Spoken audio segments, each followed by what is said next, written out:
So today I just want to share with you, I love reading. So there's this book that I was reading, 12 Rules of Life by Jordan Peterson. So I just want to share with you some of the lessons that I learned from the book, and hopefully, you might find something that is of value to you as well. Some of the lessons you might already know them, but I hope you do find value. And I also encourage, as FBOs or as business owners, we need to invest in personal development. It's always good to, to improve your skills, to learn new things, and to read some of these books, because they help you to develop some of the habits that you need in your business in order for you to become successful, and not just in your business but also in your personal life as well, so in your life in general. So I encourage you to always be reading. You can get a book. Maybe read 5 pages a day each morning. You don't have to read the whole book all at once, but make sure you are reading something, you are learning something new. So the 12 rules, this is a picture of the book if you would like to go check it out. Some people, they do opt to download the PDFs. I prefer manual books because then I can um you know I can read it easier compared to when it's in PDF. Manual, I can make notes for myself, sticky notes and all of that. The first rule is stand straight with your shoulders back. It sounds so funny, but I have learned that people respond to you based on the way that you present yourself to them. And if you are someone who's always hunched, you don't look people in the face, you always look confused and out of place, sometimes people don't have confidence in you. So as a business owner, you're going to be going out there, you're going to be doing business presentations, or you're going to have your products and you want to introduce them to people. If you are not presenting yourself as someone who has confidence, someone who is standing up straight and showing that you are confident in your business, you know what you are saying, and you're confident in your products, your prospects, they might come through to your presentation. They might not join, or they might decide, you know what, this is an interesting opportunity, but maybe I'm not going to join under Tangi. Let me go to Kathy. It's all in the way of how you present yourself. So how people view you matters. If you want people to respect you, if you want people to pay attention to what you have to say, then you have to project yourself properly as a business person. I think this also goes with if you want to build confidence, dress well, dress appropriately for the occasion, so that when you show up, you don't stick out and you don't look lost and confused. You project confidence, and then people respect you. People actually then listen to what you have to say. Sometimes you approach someone, they look at you and they give you a funny face and they continue. Probably the way that you are presenting yourself, it doesn't give them confidence to say, I can learn something from this person. So how you present yourself matters. Always show confidence, and you will gain the respect of others. The second thing that I learned from the book was treat yourself like someone you are responsible for helping. So in essence, what this is just trying to say is treat yourself kindly. Treat yourself, let's say I give you a child to take care of, or you are mentoring. So let's talk about mentoring, because this is business. So you are mentoring your downline, and you would obviously treat them with a lot of respect. When they make a mistake, you are there to encourage them. You don't now start shouting at them and telling them you are useless, you can't do this, you can't do that, negative. You are always positive with them, because you understand that they are still learning, and you keep encouraging them to do better. That's how we treat people under our care as leaders. But how do we treat ourselves? Sometimes you had a target, you wanted to become supervisor, you did your base, maybe you did 8 CCs this month, and you needed, how many do you need in the next month? Um, 17, I don't know. And then you fail to meet the target. And what do? We are so negative with ourselves. You start thinking to yourself, oh, I'm so useless. I don't know how to do things right. How could I mess up like this? We are negative in the way that we respond or treat ourselves than we do with other people. So, as a business owner, treat yourself like someone you are responsible for helping. When things go wrong, when you don't meet that target that you want to meet, yes, you're going to be hard on yourself, but don't be too hard on yourself in the sense that you are always demotivating yourself.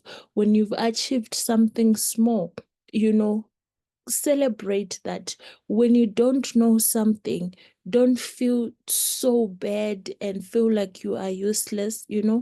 Encourage yourself to learn more, encourage yourself to develop. So you had a presentation, and you were all over the place. The prospects didn't understand what was happening. It went really bad.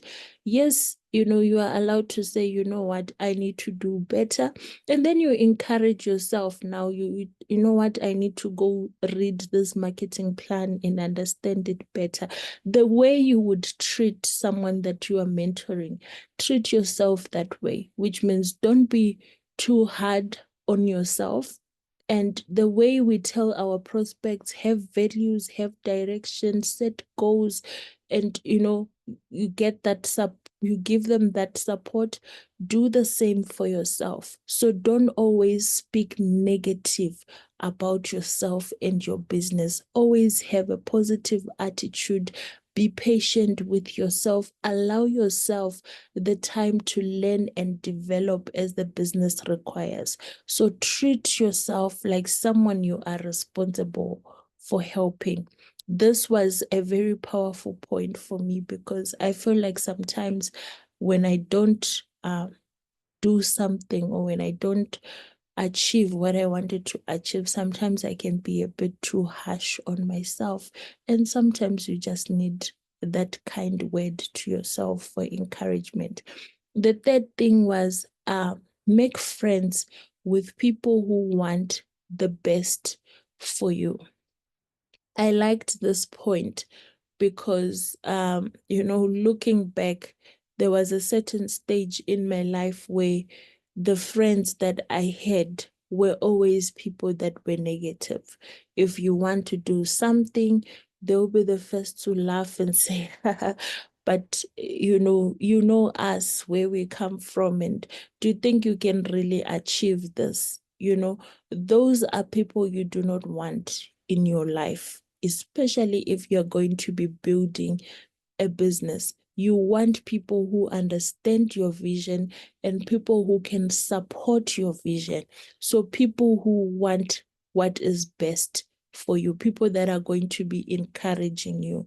And in our business, I encourage people to say, make friends with people that are in the business, but not just anyone, because people join the business for different reasons.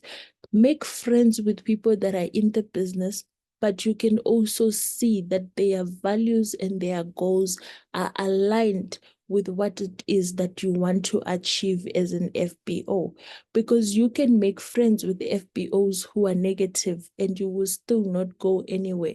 All your discussions will be centered around how your upline is not doing enough to support you, or how you shouldn't do your 4CC because you are only just benefiting your upline and they are making money out of you.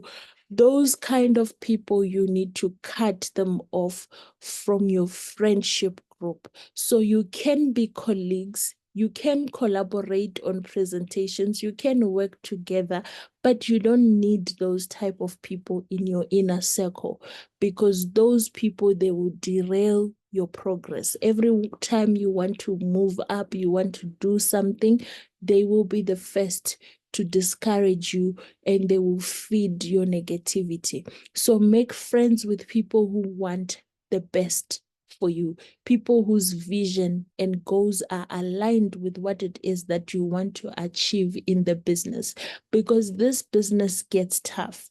There are days when you would want to quit. Like last week, I was so tired and I was tired of the business altogether. And I was like, you know what?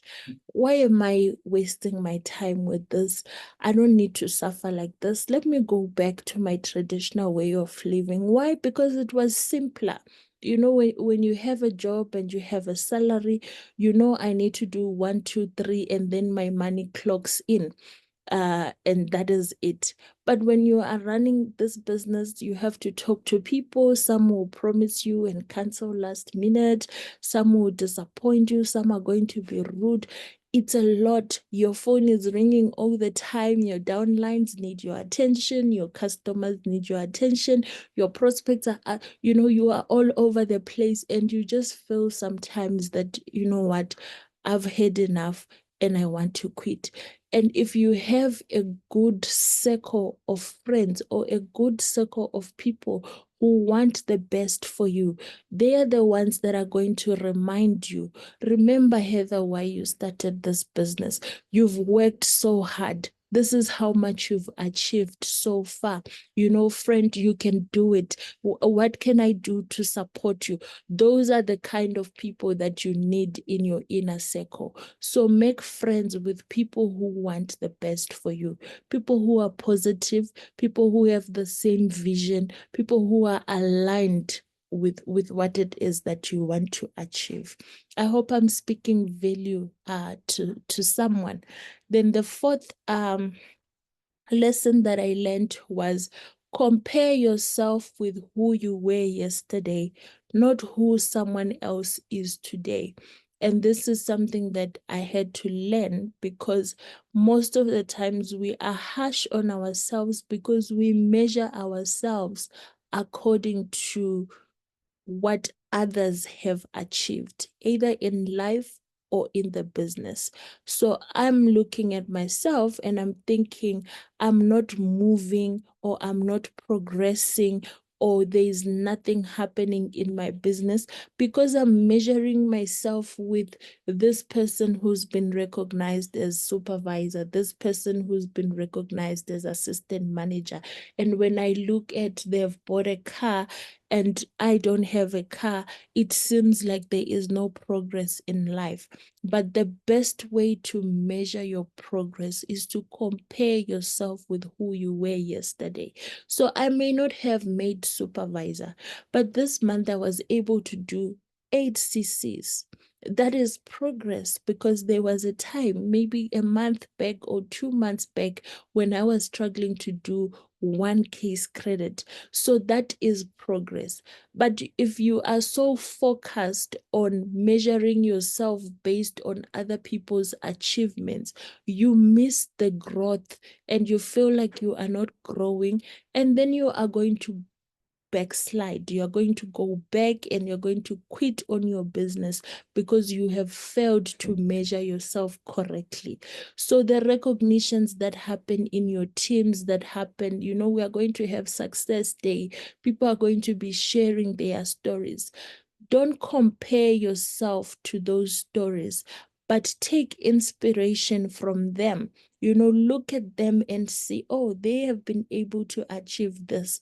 I might not be there yet. I'm going to clap for them and I'm going to be happy for them. And I'm going to see this as a testament that I can also achieve this. But I am not going to fixate on comparing myself every single day to other people's success. Measure your progress. Take inspiration from the stories. Be motivated by other people's achievements. Be happy for them and celebrate them. But when it comes to comparing or to measuring your progress, measure yourself against what you were yesterday. So on my journey to buying this fancy car, where was I last month and where am I this month? That is how you need to measure yourself. Sometimes we put ourselves under so much pressure because we want to compare with other people. But you don't know that person's circumstances. You don't know their environment. You don't have access to the same network. You and the other person are not in the same situation. So you can't always measure yourself based on other people's success, but draw strength and inspiration from them. Learn from them when they have achieved something. You can't just say, no, I'm not going to measure myself against those people, so I don't care about what they achieved. No, that is not what I'm saying. What I'm saying is when someone achieves something, go to them, ask them, how did you get here? Learn from them, but don't always 100% all the time you're comparing yourself with other people, because sometimes that can also demotivate you and put you back in terms of your business. Rather measure your progress based on last month versus current month, yesterday versus today. How have I done? Am I improving? Am I being consistent in the way that I'm improving?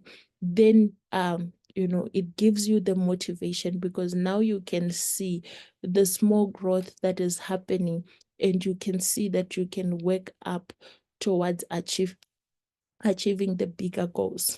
Okay, I hope I'm communicating to someone in the chat.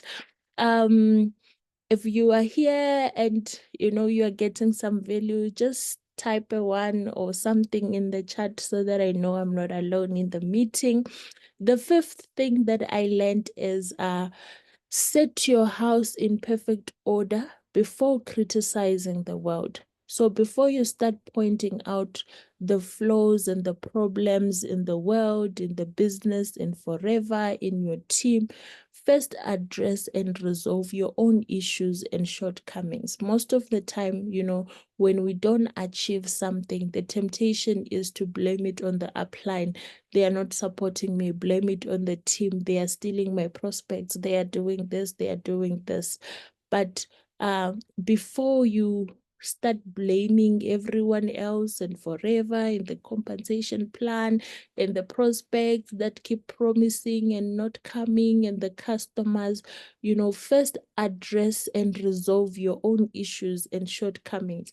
Where am I going wrong? What can I do better? Always focus on the things that you can change. And the only thing that you can change in life is yourself. You can change how you view the world. You can change how you show up for your team, for your prospects, for your customers. So focus on that. Don't focus on what everyone else is doing wrong. Focus on how you can improve yourself and thereby improve your business. The sixth thing is pursue what is meaningful, not what is expedient. So prioritize the significant goals over the convenient solutions. I think on this point, how I would like to see it is, prioritize learning and understanding your marketing plan, your products, and all of that over, it's so convenient to just call my upline and tell them, please speak to my prospects. and then I can relax and chill because I know she's gonna do it. Or I don't invite, or I can feel like, you know what, I'm tired today, I want to rest. You are just focusing on the short term, but long term is, you are building a business, you are building a team. Your team is going to want your support, they are going to need your guidance. Take the time to prioritize learning the business and learning the products yourself, so that in the long term you are able to function on your own. So don't just look at, what, I want these 3 people to join. Let me just forward these numbers to my upline. She will call them and do everything. And then I get to relax and enjoy my life, because it's more convenient for me to have someone else do it than for me to learn and actually do it myself. Tell the truth, or at least don't lie. If you attend 5 a.m. sessions, I always speak about this a lot. When you are telling your stories, when you're telling people about the products that they need, always tell the truth, or at least don't lie, because lying to people will always backfire. One day you are going to forget that you said one thing and now you are saying something different, and you lose credibility. Your prospects and your customers, they stop trusting you, which means you lose business. So when you are going out there talking to people, marketing yourself, be it on social media platforms or business presentations, always tell the truth. Do not lie, do not misrepresent. I think this goes in line with the last point, which is be precise in your speech. Make sure your message is straightforward and easy to understand. Avoid using complex language unless it's necessary and the audience is familiar with it. Ensure that the information you provide is correct and reflects reality. Misleading or incorrect statements can lead to misunderstandings and can damage trust. So don't lie to people, don't mislead them, represent the facts as they are. Be detailed enough to convey exactly what you mean. Instead of like you generalizing, provide concrete examples or information to support your points. Then avoid assumptions. Do not assume that your listeners or readers will automatically understand your point of view or context. Provide enough context and explanation as needed.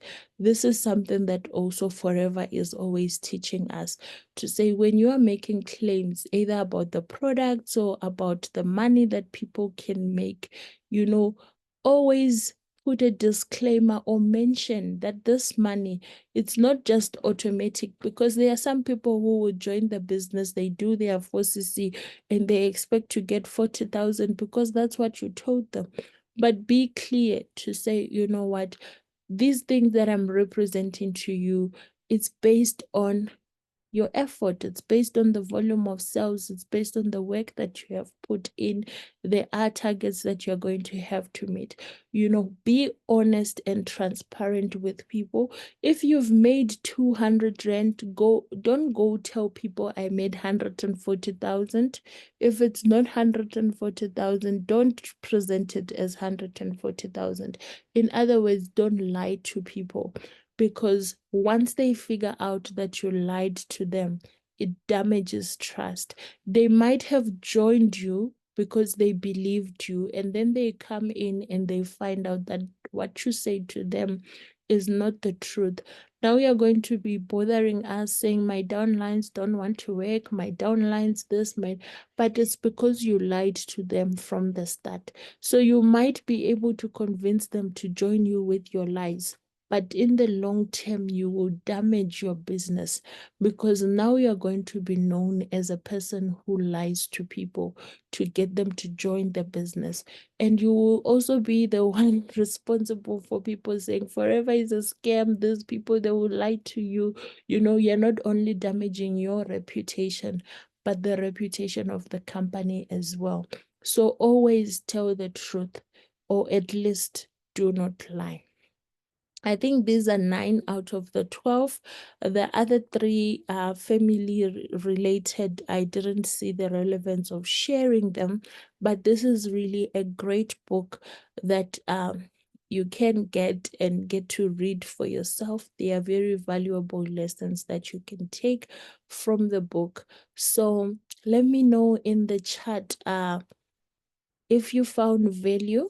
What is it that stood out for you? Yeah, let me know in the chat. Let's see, do I still have people in this meeting?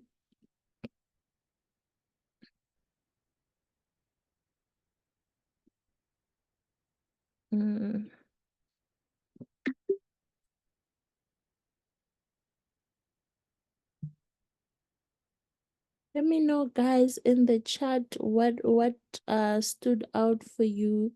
Did you find value? What is your biggest takeaway from the presentation? Let me open my chat. Loud and clear. Okay. All right. No, I'm happy that you did find some value from the presentation. I did record. I just need to remember to share the recording with everyone.